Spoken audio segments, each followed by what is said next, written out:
beauty? Is that going to help? Is that going to help push sustainability forward? Or is that impossible to do? Should it be a law? Should it be, or should it be like a global principle standard? What do you think? We'll start with Luca. I was going to say, why are you looking at me so You have all the data. I've been trying to look away and I could feel you look at me. There's a problem with terminologies and communication, and this is not just linked to clean beauty, it's just an issue with language in general, right? So I'll give you some other buzzwords. Sustainability, what's behind that? Innovation, what's behind that? Tell me, if you ask me what innovation is, and as someone in marketing, someone in research, what innovation is, very different.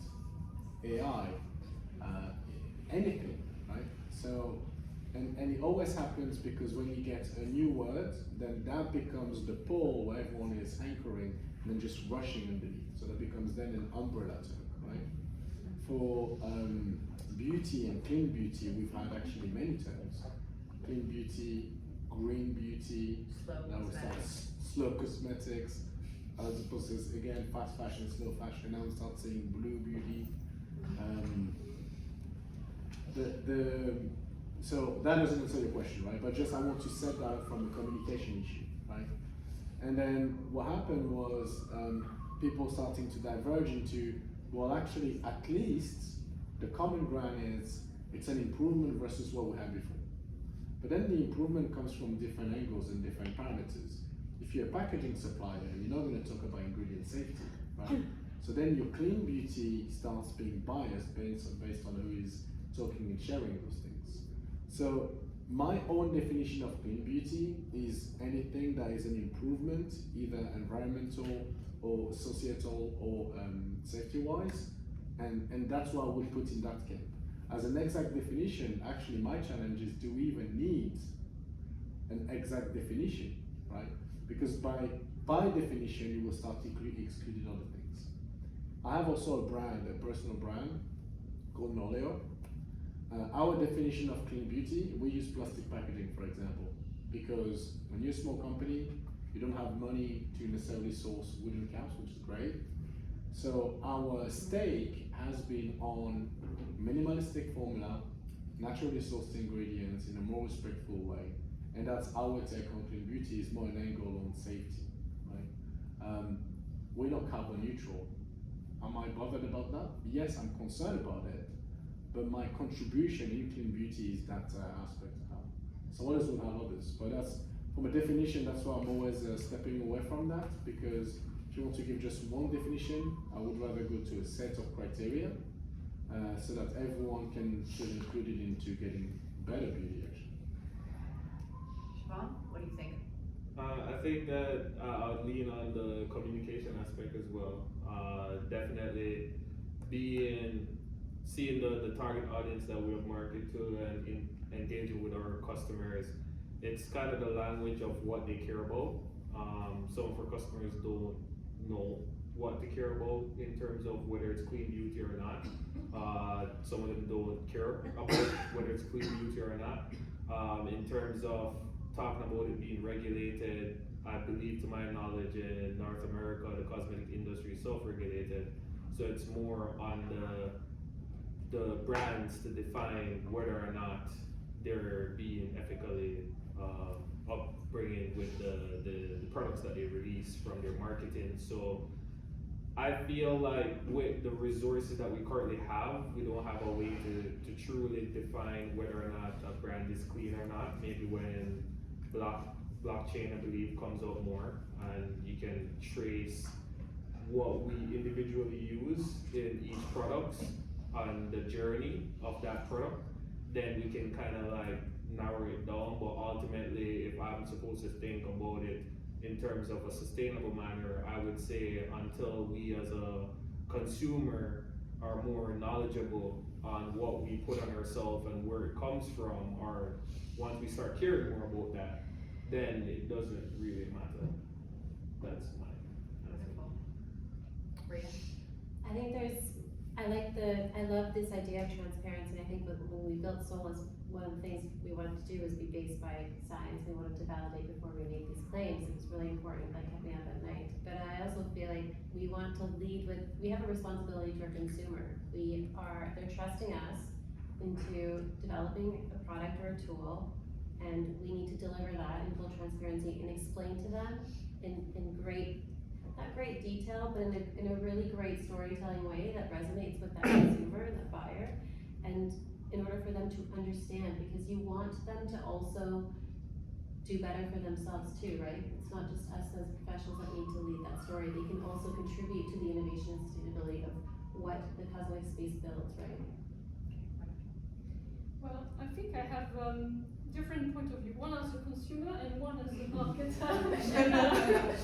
First of all, as a consumer, I've got had by some brands like they were using the word natural or sometimes even organic and all stuff, and they're not natural at all. And I'm not talking about small brands. Like somewhere it was like one another big brand somewhere, and sold in Boots or other chemists in the UK, for instance. So you know, you're a bit shocked when you realize actually those words are really used and reused and completely disfigured by that. So there's this point that I agree, we need to make sure what we put behind it, a set of criteria would be great. But there's another point that I hear often is that natural doesn't necessarily equal good. Some people can be really sick with essential oils, for example, because they are sensitive and stuff. So I think it needs to be not so black and white, and maybe find, like maybe there's a degree that is okay for most of the people in concentration and stuff, but I think the idea that when you tell someone who is really allergic that natural is good and they spend the last 2 weeks in the hospital, they might not agree, and I think that people are really, really sensitized in terms of skin as well. We've, can you see the fluctuation of temperatures? Like, we have lots of heat, then lots of rain, and all of this climate change, etc. This is impacting our skin and how it reacts normally.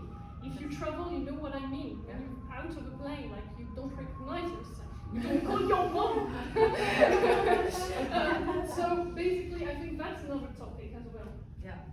That is not often that touched on at all. 100%. Totally agree with you, all of you. In fact, I think it's different. It's difficult to be a good parent, a good wife, a good husband.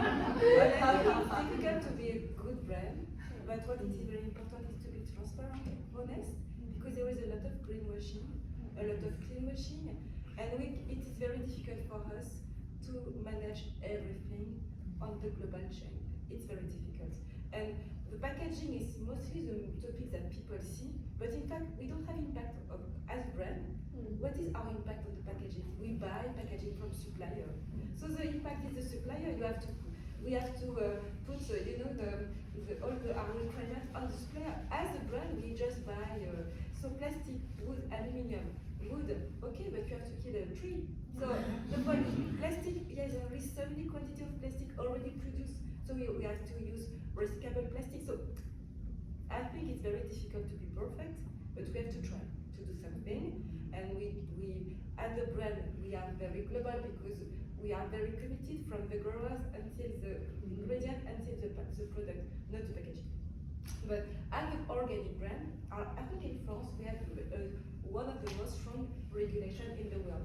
So you can use words like eco-conscious if you are not eco-conscious. You can use a word like my packaging is recyclable if you don't have a certificate. For example, us, we are an organic brand. It is mandatory to have recyclable packaging. So what is my? I don't do effort. It is mandatory. We don't. It is forbidden to claim that we are not do tests on animal because it's forbidden in Europe. So so we have a lot of claims that we cannot use because it is the standard in France or in Europe. So as a brand, we have to find other way, transparency, explain on our social network what we are doing, communication, because we are very limited compared to other countries like in the US, because they are less strong, I think, rules.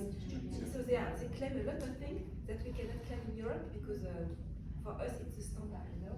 So I don't have the perfect answer because I think there is a it's Multiple answers. Yeah, There is multiple multiple point of answers, view. multiple solutions. There is a very authentic brand, very not authentic brand. There is I think there's an element that we've been carrying across, and it's having around claims, especially, you know, saying something but meaning something else. Once this becomes borderline unethical, so claims actually, so clean beauty and how we manage claims and what we tell people needs to be probably better watched. In the US, they're becoming much stricter now. Because you're right, people will just get confused. Oh yeah, but natural.